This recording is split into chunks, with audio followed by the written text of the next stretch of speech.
بعد إعلان الشيف اللبنانية عبير الصغير عن خطبتها بشكل مفاجئ، وبعد الأسئلة المتكررة من قبل المتابعين عن هوية خطيبها، كشفت اليوم عبير وعلى طريقة ديزني عن خطيبها يوسف فرحات.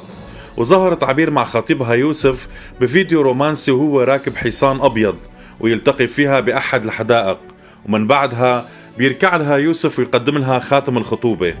عبير الصغير شيف لبنانية وصانعة محتوى، عندها أكثر من 20 مليون متابع على منصة التيك توك، وحاصلة على شهادة بالهندسة الداخلية قسم الديكور، وهذا اللي عكس طريقة عرضها لأطباقها المختلفة وتصميم محتواها المرئي، وقدرت تجذب جمهور كبير ومن مختلف فئات عمرية. هي اللي صارت طلبي من الأهل، يعني اجوا طلبوني من أهلي وقرينا الفاتحة وأهلي وافقوا. بهيدي المرحلة كنا ناويين بعد إن شاء الله نعمل خطوبة، حفلة الخطوبة، ونعمل كتبة كتاب حلو. فأنا كنت ناوي بهيدي المرحلة ما أقولش مين الشخص يعني، بعد كتبة الكتاب بأعلن عن الموضوع وبحط مين الشخص بس.